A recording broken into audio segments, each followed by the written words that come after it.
디도서 1장 5절부터 6절입니다. 디도를 남겨둔 이유에 대해서 기록하고 있습니다. 첫째로 바울이 남겨둔 일을 정리하라 그랬어요.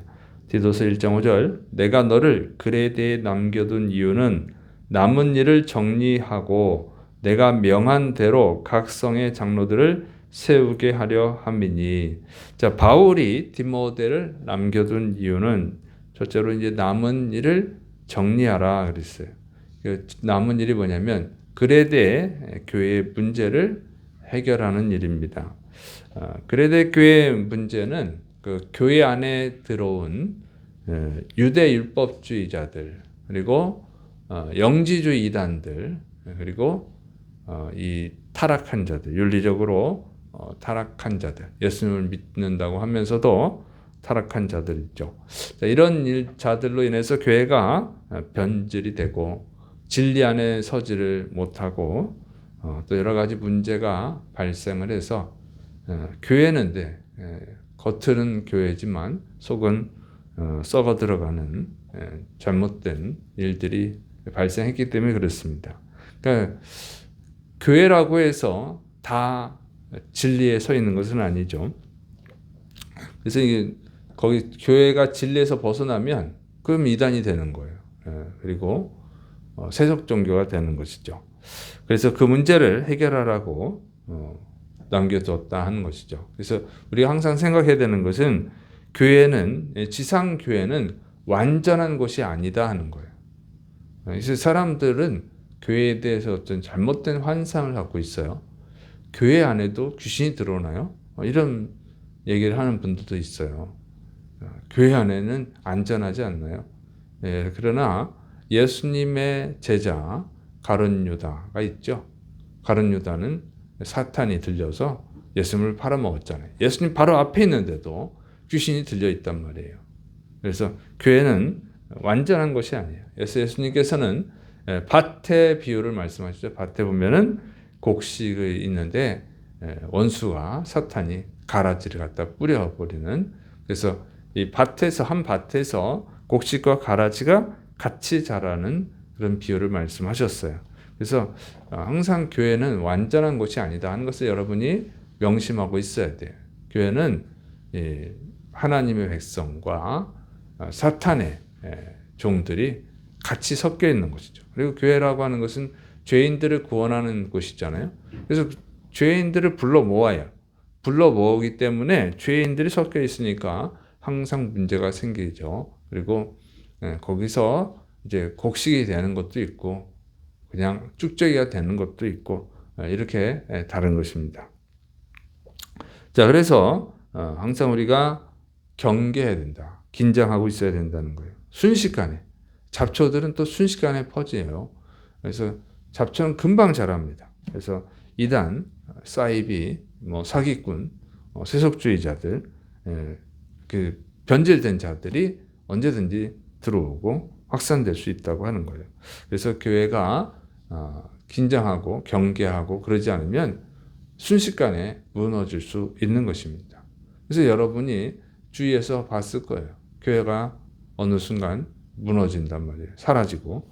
그래서 항상 목회자들과 또 교회의 기둥이 되는 또 직분자들은 항상 경계하고 있어야 된다고 하는 거예요.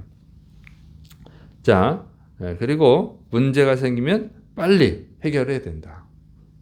사도 바울이 이렇게 디모데를 남겨둬야 될 정도로 문제가 심각했었다고 하는 것입니다. 자, 그리고 이 일을 위해서 장로를 세우라고 말하는 거예요. 장로. 이 문제 해결하는데 디도 혼자서 할 수 있는 것이 아니고 장로를 세우라고 하는 것입니다. 자, 근데 장로는 뭐냐면은 현대 교회의 그 장로 직분자들을 뜻하는 것이 아닙니다. 현대 교회의 장로는 구약 시대 장로랑 좀 비슷해요. 그래서 그 마을 또는 지파의 대표들이죠. 지도자들, 어른이에요, 어른. 근데 신약 성경에서 나오는 장로, 복음서의 장로도 나와요. 그 장로가 아니에요. 예수님 시대에 예수님 활동하던데 장로가 나오는 거는 구약 시대의 개념의 장로예요. 그런데 신약 성경에서 복음서 이후에 나오는 장로는 가르치는 일과 다스리는 일을 하는 거예요. 교회를 다스리는, 치리하는 일을 하는 거예요. 그러니까 이거는 뭐냐면은 목회자입니다. 장로라고 되어 있지만 목회자예요. 그냥 신약 성경에 장로, 감독은 오늘날의 이제 목회자로 보면 돼요. 근데 지금 오늘날 현대 교회의 장로랑은 다른 거예요. 그래서 이 현대 교회에서 장로가 많아진 것은요, 구약 시대에 기능을 하는 그런 장로는 장로 교단 덕분에 그래요. 장로 교단의 영향이에요. 그래서 장로 교단 외에 다른 교단들, 무슨 감리교, 침례교, 순복음. 순복음은 원래 명칭은 하나님의 성회인데, 자, 이런 것은 원래 장로가 없었어요. 그러니까 지금 미국에 있는 순복음은 장로가 없습니다. 감리교, 침례교도 장로가 없는 걸로 제가 알고 있어요. 그런데 우리나라에서는 다 장로가 있어요. 왜 그러냐면 장로 교단이 워낙 커서 그래. 우리나라에서 장로 교단이 커서 그런 거예요. 그래서 다른 교단에까지 장로 제도를 만들게 하는 그런 영향력을 끼쳤죠. 왜 그러냐면 다른 교단 예전에 다른 교단들은 장로가 없었는데 뭐가 있으면 집사가 최고 높은 거죠. 집사가 최고 높은데 장로 교단은 집사 위에 장로가 있어요. 그러니까 친구가 다른 장로 교단 다니는데 거긴 장로야. 나는 집사고. 그러면 괜히 만날 때 자기가 밑에 있는 사람 같죠. 그러니까 우리는 이제 직분을 신앙으로 본다고. 신앙이 좋아야 직분을 주니까. 그러니까 자기가 이제 비교적으로 신앙이 낮아진 것 같은 거예요. 좀 자존심도 상하고 좀 그렇죠. 그래서 장로를 주세요. 우리도 장로를 주세요. 이렇게 해가지고 장로가 생겨난 거예요. 그리고 장로 교단에서 장로를 받은 분이 다른 교단으로 옮겼어요, 교회를. 거기서는 장로였는데 여기 와서 교단 장로라는 직분이 없으니까 집사님 이래버리면 또 기분이 나쁘죠. 장로 교단에 있던 분은. 그러니까 그냥 장로로 불러들이는 거예요. 그러다 보면 장로 교단에서 온 사람은 장로고 여기 기존에 있던 성도는 집사고 이러면 또 문제가 생기죠. 그래서 자꾸 장로를 만든 거예요. 없어요, 외국에는. 없는데 우리나라는 있어요. 그래서 이게 장로라는 직분이 거의 모든 교단에, 우리나라에 있는 교단에 있는 모든 교회들이 장로를 주고 있습니다. 거의 그렇게 주고 있어요. 이것을 생겨난 걸 보면 이 배경이 이랬거든요. 좀 뭐라 그럴까, 씁쓸하죠. 좀 감투욕, 어떻게 보면 명예욕이죠. 그래서 그런 식으로 생겨난 것은 바람직한 것은 아니었다 하는 거예요. 정말 그 필요에 의해서, 정말 그 성경적으로 필요해서 줬으면 아무 문제가 없지만, 그런 식으로 생겨나서 어느 교회든지 이제 높은 직분을 얻으려고 하고 그런 경우들이 있죠. 그래서 또 특히 이제 정치인들 장로다 그러면 정치 활동할 때 이제 기독교인들 대상으로 할 때 좋잖아요. 믿음이 있는 것으로 인정이 돼서. 그래서 그렇게 됐다는 거예요. 그래서 좀 그 배경은 별로 좋지 않습니다. 자, 그러나 이미 이제 생겨났기 때문에 어쩔 수는 없고 그걸 좋은 방향으로 이끌어 가야 되는데 좋은 방향으로 이끌어가는 것은 사실상 쉽지는 않습니다. 그래서 이제 사업하는 분들도 그런 분들이 많아요. 내가 장로라고 하면서 교회 일이 있으면 좀 달라고 이렇게 하는 분도 있어요. 특히 이제 요즘은 덜하지만 옛날에 달력 맞출 때는 장로라고 명함을 내면서 싸게 주겠다 그러면서 이제 달력을 맞춰달라고 하는 경우들이 이제 많이 있었습니다. 그래서 장로가 하나의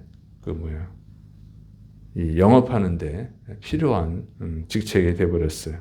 이런 것은 이제 문제입니다. 그런데 한국 교회에서는 이 장로 교단이 워낙 커서 그런 거예요. 그래서 장로 교단이 이렇게 영향을 미칩니다.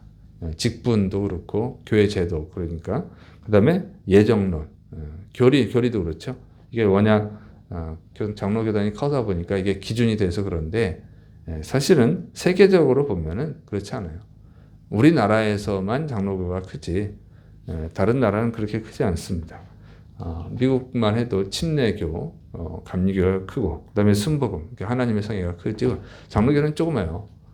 그런데 그래서 우리가 생각을 해야 되는 거예요. 장로교단이 기준은 아니다.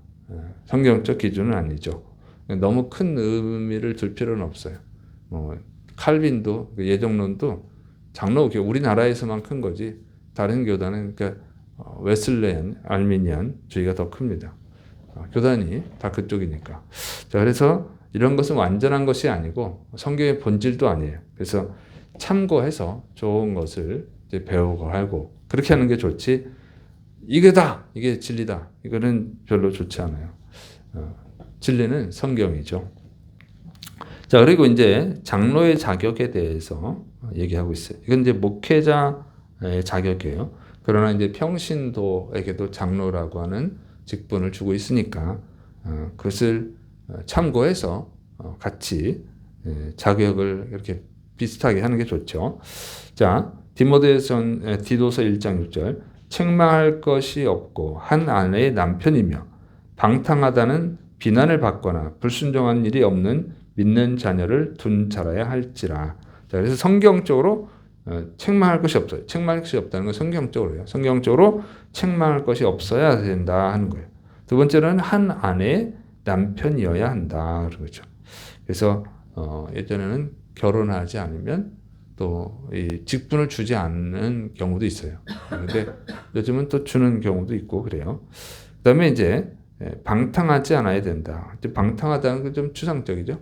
쾌락에 빠지거나 소비욕, 너무 소비욕이 크면 절제하지 못하고 하면 안 된다 그러죠. 그다음에 이제 불순종하지 않아야 된다. 불순종은요, 그렇죠.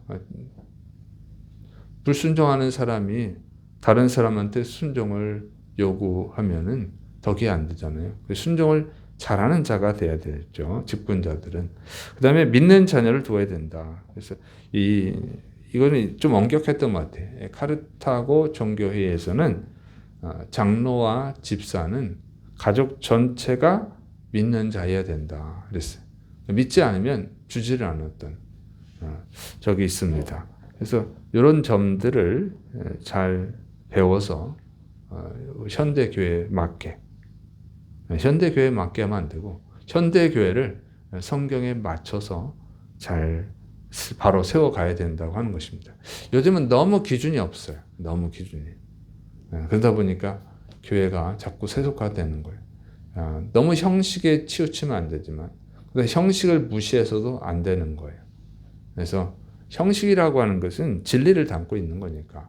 그런데 그 형식이 너무 집중하면 이게 본질이 또 없어지죠. 그런데 반대로 또 형식을 없애버리면 그 형식을 만들 때는 그 진리를 바로 세우기 위해서 만든 거기 때문에 형식을 또 너무 무시해버리면은 진리를 잃어버리는 거예요. 그래서 이제 구약 성경에 3대 절기 있죠. 그 절기를 지키는 것만 하다 보면은 형식주의가 돼요. 근데 그 절기를 안 지켜버리면 절기를 지키라고 하는 정신이 있잖아요. 그걸 잊어버려. 그래서 이런 것들 우리가 잘 감안해서 성경에 기준들을 세워놓은 것을 보고 그 기준을 세운 의도가 뭔가 그것까지 생각해서 그 의도를 따라서 잘 지키면은 교회가 잘 세워지는 것입니다. 그래서 이런 말씀들을 여러분이 잘 기억하고 우리 교회에 적용하고 또 여러분 자신에게 적용해서 교회를 잘 세워갈 때 교회는 하나님 주신 사명, 불완전하지만 하나님 주신 사명을 그래도 잘 감당할 수 있는 줄을 믿으시 바랍니다. 기도하겠습니다. 사랑이 많으신 하나님 아버지, 오늘도 생명의 말씀으로 우리를 가르쳐 주니 감사드립니다. 우리가 주의 몸된 교회를 세워가는 사명을 받았사오니 이 사명을 잘 감당해서 하나님께 영광 돌리고 많은 영혼을 주님 앞에 인도할 수 있도록 붙들어 주옵소서. 예수님의 이름으로 기도드립니다. 아멘.